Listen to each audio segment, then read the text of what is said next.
मेरी बीवी ने मरते वक्त कहा, मुझे गुस्ल तुम देना। जब बीवी के कपड़े उतारे तो मुझसे रहा ना गया, और जैसे ही बीवी के करीब गया तो मेरी चीखें निकल गई, क्योंकि बीवी का तो मेरा नाम कामरान है, मैं उकाड़ा का रहने वाला हूँ। मेरी शादी मेरी पसंद से हुई थी और मैं अपनी बीवी से बहुत प्यार करता था, लेकिन अपनी बीवी और बच्चों के लिए मुझे अमेरिका जाना पड़ा। लेकिन जैसे ही मुझे पता चला कि मेरी बीवी की तबीयत ठीक नहीं है तो मैं पाकिस्तान आ गया।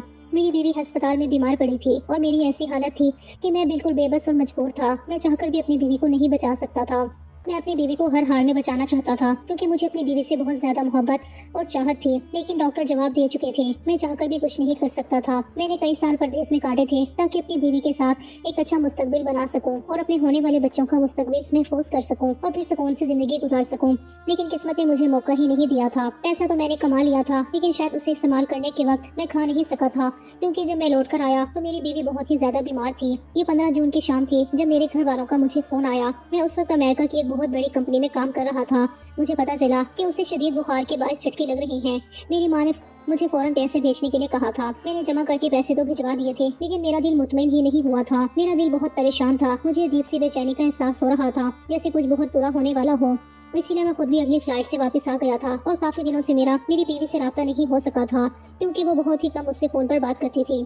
मैं भी फोन करता तो बहुत मुख्तसर सी बात होती थी। वो मुझसे सिर्फ यही कहती थी कि आप वापस कब आएंगे। उसके एक सवाल पर आकर हमारी बात खत्म हो जाती थी, क्योंकि मैं उसे बता चुका था कि मैं अगले 7 साल तक अभी वापस आने वाला नहीं हूँ।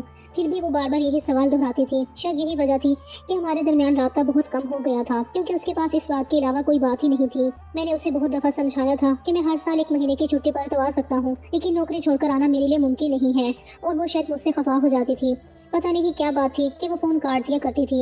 मैंने भी परेशान होकर उसे फोन करना बहुत कम कर दिया था। इस बार जब मैंने उसकी बीमारी का सुना और वापसी की फ्लाइट ली तो मैं सोच रहा था कि मैं दोबारा अमेरिका नहीं जाऊंगा।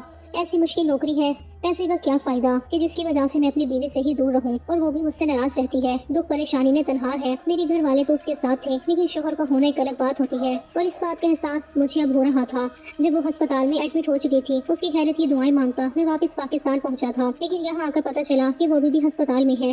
मैं फौरन अस्पताल भागा तो मेरी अम्मा और अब्बा मुझे देखकर हक्का बक्का रह गए। फिर अम्मा कहने लगी कि तुझे वापस आने की क्या जरूरत थी, दुख सुख तो जिंदगी के साथ लगे हुए हैं, आज नहीं तो कल वो ठीक हो ही जाएगी। मैं अम्मा के गले लगा और अम्मा से कहा कि बस मेरा दिल मुतमईन नहीं हो रहा था, मुझे बहुत ज्यादा फिक्र हो रही थी, इसीलिए मुझे कुछ दिनों के लिए यहाँ आना पड़ा। इससे पहले कि मैं अपनी बीवी के पास जाता, डॉक्टर ने हमें अपने कमरे में बुलाया था। अब्बा जाने लगे तो मैं भी उनके साथ चल पड़ा, और फिर डॉक्टर ने हमें बताया कि मेरी बीवी के पास ज्यादा वक्त नहीं है, बुखार दिमाग पर चढ़ गया है और इसी वजह से उसे झटके लग रही हैं। उसके दिमाग ने भी सही तरह से काम करना छोड़ दिया है। कभी वो किसी को पहचानती तो कभी बिल्कुल ही अनजान हो जाती है। डॉक्टर की बात सुनकर मेरे होश उड़ गए थे। मैंने डॉक्टर से कहा कि आप क्या कह रही हैं, मेरी बीवी तो अभी कम उम्र है और अच्छी भली है, एक बुखार की वजह से आप ऐसा कैसे कह सकते हैं। डॉक्टर अफसोस से कहने लगे, मामूली नौयत का बुखार नहीं है, आप लोगों को समझना होगा, दुआ करें बस, जिंदगी अल्लाह के हाथ में है, हम सिर्फ इलाज कर सकते हैं।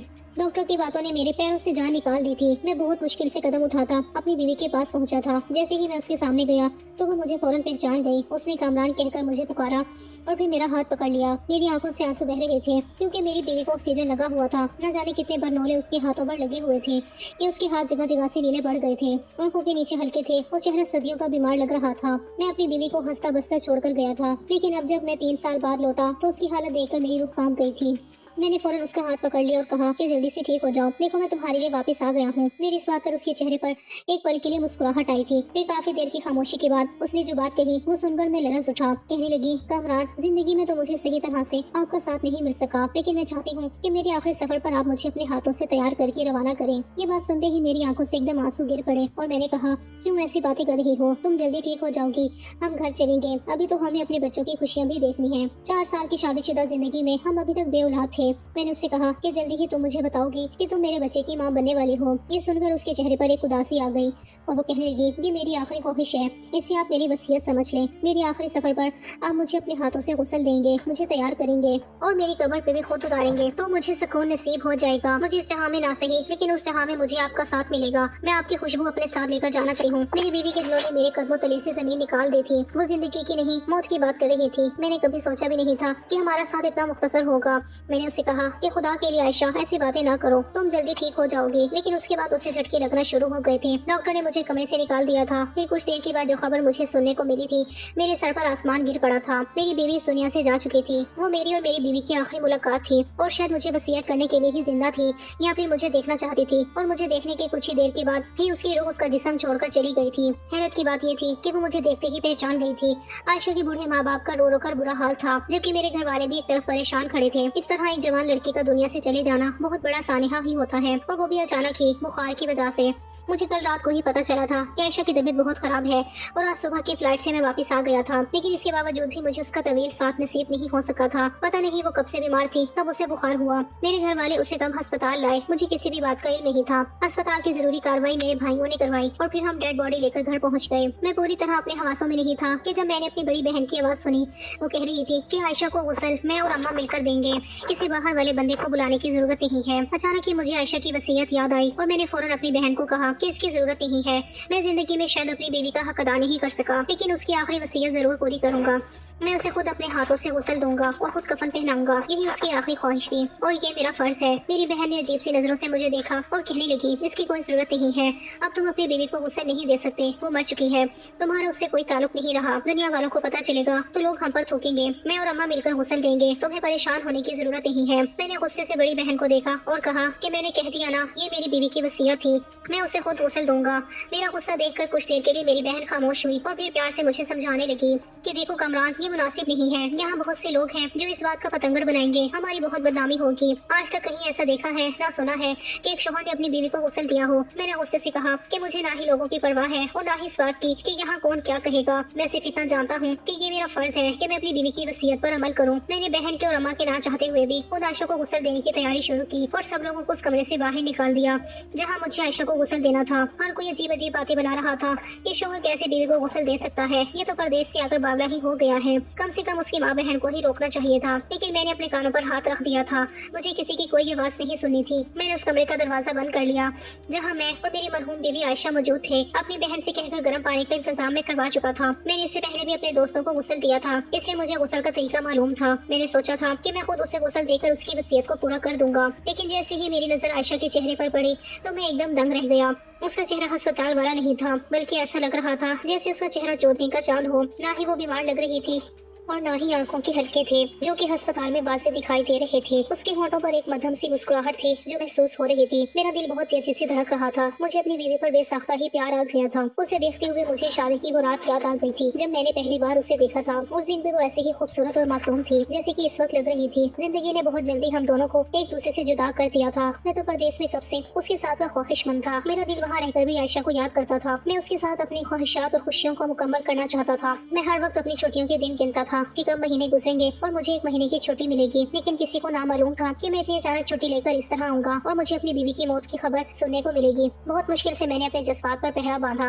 और आयशा के चेहरे पर झुक गया। मैं आखिरी बार अपनी बीवी को बताना चाहता था कि मैं उससे कितनी मोहब्बत करता हूँ। अगर मैंने उससे जुदाई के कितने साल काटे थे तो सिर्फ और सिर्फ उसके अच्छे मुस्तकबिल के लिए ही काटे थे। मेरी आंखों से मुस्तकिल आंसू बह रहे थे। फिर मैंने आयशा की वजूद पर बड़ी चादर को हटाया और जैसे ही उस पर नजर पड़ी मेरे हलक से चीख निकल गई थी। मुझे लगा था जैसे मैं अगला सांस भी नहीं ले पाऊंगा। कितनी ही देर ऐसे ही गुजर गई और फिर कमरे का दरवाजा बजा। मेरी बहन मुझे आवाज दे रही थी। मैंने उठकर वो दरवाजा खोला और उन्हें अंदर बुलाया और उन्हें आयशा की वो चोट दिखाई और नजरें चुराने लगी। मैंने अपनी बहन से पूछा, ये सब क्या है? आयशा की ये हालत कैसे हुई? उन्होंने मेरे किसी सवाल का जवाब नहीं दिया। उनका तो हाल ऐसे था कि जैसे काटो तो बदन में लहू नहीं। मेरे बार बार पूछने पर मेरी बहन कहने लगी कि बाहर बहुत सारे लोग मौजूद हैं, तुम तदफीन का इंतजाम करो, उसे इसके आखिरी आराम गाह में पहुंचा कर आओ, फिर मैं तुम्हें तुम्हारे सवालों के जवाब दे दूंगी। आप ही कहने लगी कि अगर तुम अभी शोर मचाओगे तो तुम्हारी बीवी का तमाशा बनेगा, इसलिए बेहतर है कि तुम पहले इसे दफनाओ। बड़ी मुश्किल से अपनी बीवी का गुस्ल मुकम्मल किया और फिर उसकी तदफीन का मरहला शुरू हुआ। जनाजा उठा तो घर सिसियों से गूंज उठा, लेकिन मुझे किसी की आवाज सुनाई नहीं दे रही थी, न ही किसी का रोना दिखाई दे रहा था। मेरा जहन पूरी तरह मफलूज हो चुका था। मैं किसी रोबोट की तरह काम कर रहा था। मैंने अपनी बीवी के जनाजे को कंधा दिया और फिर उसकी वसीयत के मुताबिक उसकी कब्र में उतरकर खुद उसे अपने हाथों से कब्र में उतारा। सब लोग तदफीन के बाद वापस लौट गए थे, लेकिन मैं बहुत देर तक अपनी बीवी की कब्र पर बैठा तिलावत करता रहा और फिर मेरे भाई ने मुझे सहारा दिया और कहने लगे अब घर चलो, रात होने वाली है। मैं अपने भाई के सहारे घर लौट आया। मैंने आप से कहा कि मैं एक एक लफ्ज सच सुनना चाहता हूँ। आप मुझे बताएंगी कि मेरी बीवी के साथ क्या हुआ था। इससे पहले कि आप ही कुछ कहती, अम्मा कहने लगी, कुछ भी नहीं हुआ था, खामखा छोटी सी बात का पतंगड़ मत बनाओ। तुम्हारी बीवी का वक्त लिखा था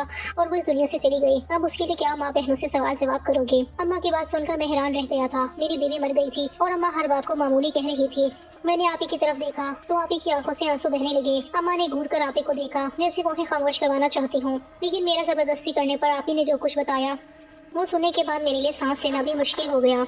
कितने ही लम्हे मुझे अपने समातों पर यकीन नहीं आया था। आप ही कहने लगे, आयशा बहुत ही अच्छी और नेक लड़की थी। शादी के बाद जब तुम पहली दफा उसे छोड़कर गए तो वो बहुत ज्यादा रोने लगी थी। हर वक्त यही कहती कि वो तुम्हें वापस बुला लेगी। पहले पहल तो अम्मा ने उसे समझाया कि अगर तुम वापस आओगे तो घर कैसे चलेगा, लेकिन उसका यही कहना था कि वो तुम्हारे साथ जिंदगी गुजारना चाहती है और इसीलिए अम्मा ने उसके साथ बुरा सलूक करना शुरू कर दिया। अम्मा जानबूझकर उसे तुमसे बात नहीं करने देती थी और अगर तुम दोनों बात भी करते तो अम्मा उसके सर पर सवार हो जाती। मैंने कई दफा अम्मा को समझाया कि इस तरह मियाँ बीवी के दरमियान आना मुनासिब नहीं है, लेकिन अम्मा को यही खौफ था कि कहीं तुम उसकी मोहब्बत में वापस ना आ जाओ। अम्मा के लिए तुम्हारी कमाई बहुत जरूरी थी क्योंकि तुम्हारी कमाई से पूरा घर चलता था। ये बात तो तुम जानते ही हो कि हमारा छोटा भाई कितना निकम्मा है। वो खुद तो नौकरी करता नहीं है और उसके बीवी बच्चे भी तुम्हारे ही पैसों पर पलते हैं। वो अम्मा का लाडला है और उसी ने अम्मा को ये पट्टी पढ़ाई थी कि अगर तुम लौट कर आ गए तो सबकी अयाशियाँ खत्म हो जाएंगी और तुम बीवी के गुलाम हो जाओगे। इसीलिए अम्मा ने ना ही कभी तुम्हें वापस आने दिया और ना ही तुम्हारी बीवी को सुकून की जिंदगी गुजारने दी, बल्कि वो पूरे घर की नौकरानी बनकर रह गई।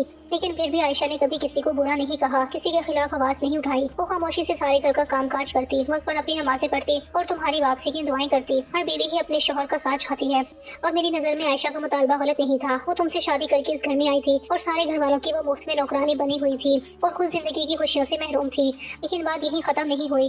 जब तुम 1 महीने के लिए यहाँ आए तो अम्मा ने बहुत कम वक्त में ही तुम दोनों को साथ गुजारने दिया। तुम 2 साल बाद लौटे थे, लेकिन फिर भी तुम दोनों मियाँ बीवी को तन्हाई का वक्त मयस्सर नहीं आया। अम्मा ऐसा नहीं चाहती थी।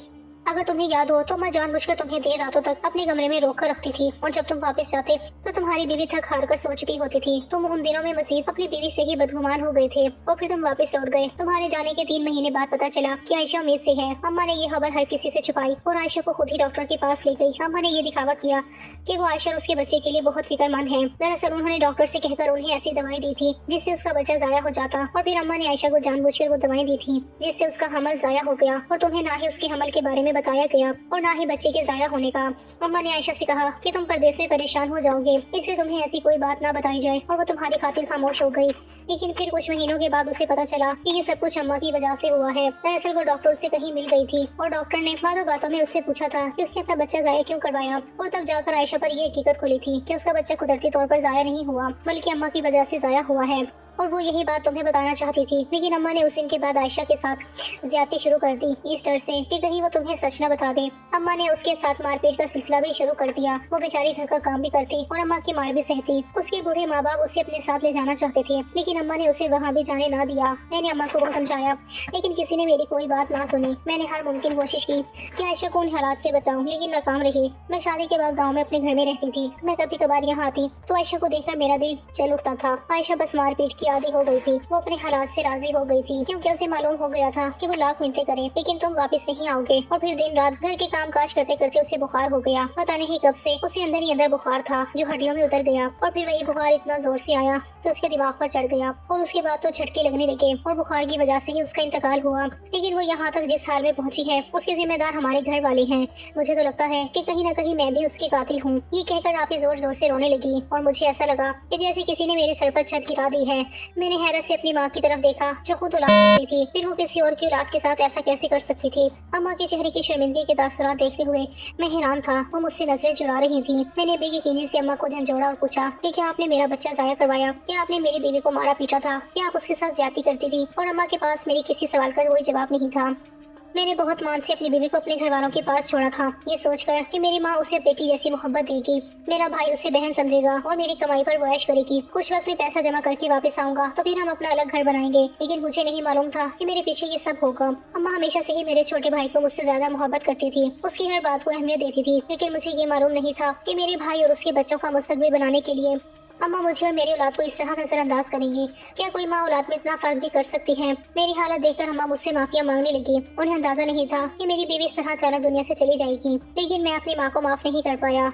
मैं कैसे उन्हें माफ करता? उन्होंने ना सिर्फ मेरी बीवी बल्कि मेरे बच्चे की जान ली थी। बल्कि उन्होंने तो मुझसे मेरे जीने की वजह ही छीन ली थी। मैं किस रिश्ते पे एतमाद करता, किसका हाथ पकड़ता, किसके कंधे पर सर रख कर रोता। मेरी माँ और मेरे भाई ने मेरी पीठ पर खंजर घोंप दिया था। मेरे परदेश की कमाई के लिए उन्होंने मेरा घर उजाड़ दिया था। मैंने फौरन वापसी के लिए अपना सामान समेटा। आपी ने मुझे रोकने की बहुत कोशिश की, लेकिन मैं ना रुका। आपी बहुत शर्मिंदा थी। वो इन सारे जुल्म सितम का हिस्सा तो नहीं बनी थी, लेकिन कहीं ना कहीं खामोश रहकर उन्होंने भी गुनाह किया था और उन्हें भी इस बात का एहसास था। इसीलिए वो मुझे गुस्ल देने के लिए भी मना कर रही थी, क्योंकि उन्हें मालूम था कि मैं आयशा के जिस्म पर मौजूद जख्मों को देख लूंगा और हकीकत जानने की कोशिश करूंगा। और वाकई जब मैंने अपनी बीवी के जिस्म से चादर हटाई तो नील के निशान और जख्म देखकर मेरी जान निकल गई थी। आज मुझे वापस अमेरिका आए 3 साल होने वाले हैं। अब मुझे किसी रिश्ते पर एतबार नहीं है। मैं दोबारा कभी शादी नहीं करना चाहता और ना ही पाकिस्तान लौटना चाहता हूँ। मैंने सुना है कि क़यामत करीब है और अब सगे रिश्तों पर भी एतबार करना मुश्किल है, लेकिन ये सब कुछ मेरे साथ भी हो जाएगा, सोचा नहीं था। कभी कभी मुझे लगता है कि सबसे बड़ा कसूरवार मैं ही हूँ, क्योंकि आयशा से निकाह मैंने किया था, वो मेरी जिम्मेदारी थी। फिर मैंने उसे अपने घर वालों के हवाले छोड़ा ही क्यों। मैं सब परदेश में रहने वालों मर्दों से गुजारिश करता हूँ कि खुदा अपनी बीवी और अज़दवाजी ज़िंदगी को बर्बाद ना करें, अपनी खुशियों को पैसों की खातिर ख़राब ना करें। जो औरत आपसे निकाह कर कर आप एतबार करके आपके घर आती है, उसे अपने घर वालों के हवाले ना छोड़े। तो दोस्तों, कैसी लगी आपको हमारी आज की कहानी पसंद आई है तो वीडियो को लाइक करें, चैनल पर नए हैं तो चैनल को सब्सक्राइब करें। मिलते हैं कल एक नई दिलचस्प कहानी के साथ, तब तक के लिए अल्लाह हाफिज़, शुक्रिया। एक दिलचस्प और सबक का आमोज़ वाक़या। एक शख्स ने चिड़िया पकड़ने के लिए जाल बिछाया। इत्तेफाक से एक चिड़िया उसमें फंस गई और शिकारी ने उसे पकड़ लिया। चिड़िया ने उससे कहा, ए इंसान, तुमने कई हिरन, बकरे और मुर्ग वगैरह खाए हैं, उन चीज़ों के मुकाबले में मेरी क्या हकीकत है। जरा सा गोश्त मेरे जिस्म में है, तुम्हारा इससे क्या बनेगा, तुम्हारा तो पेट भी नहीं भरेगा। लेकिन अगर तुम मुझे आज़ाद कर दो तो मैं तुम्हें बड़े ही काम में आने वाली नसीहतें करूंगी, जिन पर अमल करना तुम्हारे लिए मुफीद होगा। इनमें से एक नसीहत तो मैं अभी ही करूंगी, जबकि दूसरी उस वक्त करूंगी जब तुम मुझे छोड़ दोगे और मैं दीवार पर जा बैठूंगी। उसके बाद तीसरी और आखिरी नसीहत उस वक्त करूंगी जब दीवार से उड़कर सामने दरख्त की शाख पर जा बैठूंगी। उस शख्स के दिल में तजस्सुस पैदा हुआ कि न जाने चिड़िया क्या फायदेमंद नसीहतें करेगी। उसने चिड़िया की बात मानते हुए उससे पूछा, तो मुझे पहली नसीहत करो, फिर मैं तुम्हें छोड़ दूंगा। चनाचा चिड़िया ने कहा कि मेरी पहली नसीहत तो ये है कि जो बात कभी नहीं हो सकती उसका यकीन मत करना। ये सुनकर उस आदमी ने चिड़िया को छोड़ दिया और वो सामने दीवार पर जा बैठी। फिर बोली, मेरी दूसरी नसीहत ये है कि जो बात हो जाए उसका गम ना करना। और फिर कहने लगी, ऐ भले मानस, तुमने मुझे छोड़कर बहुत बड़ी गलती की है, क्योंकि मेरे पेट में पाव भर का इंतहाई नया पत्थर है। अगर तुम मुझे ज़िबा करते और मेरे पेट से इस मोती को निकाल लेते तो इसकी फरोख्त करने से तुम्हें इस कदर दौलत हासिल होती कि तुम्हारी आने वाली कई नस्लों के लिए काफ़ी होती और तुम बहुत बड़े रईस हो जाते।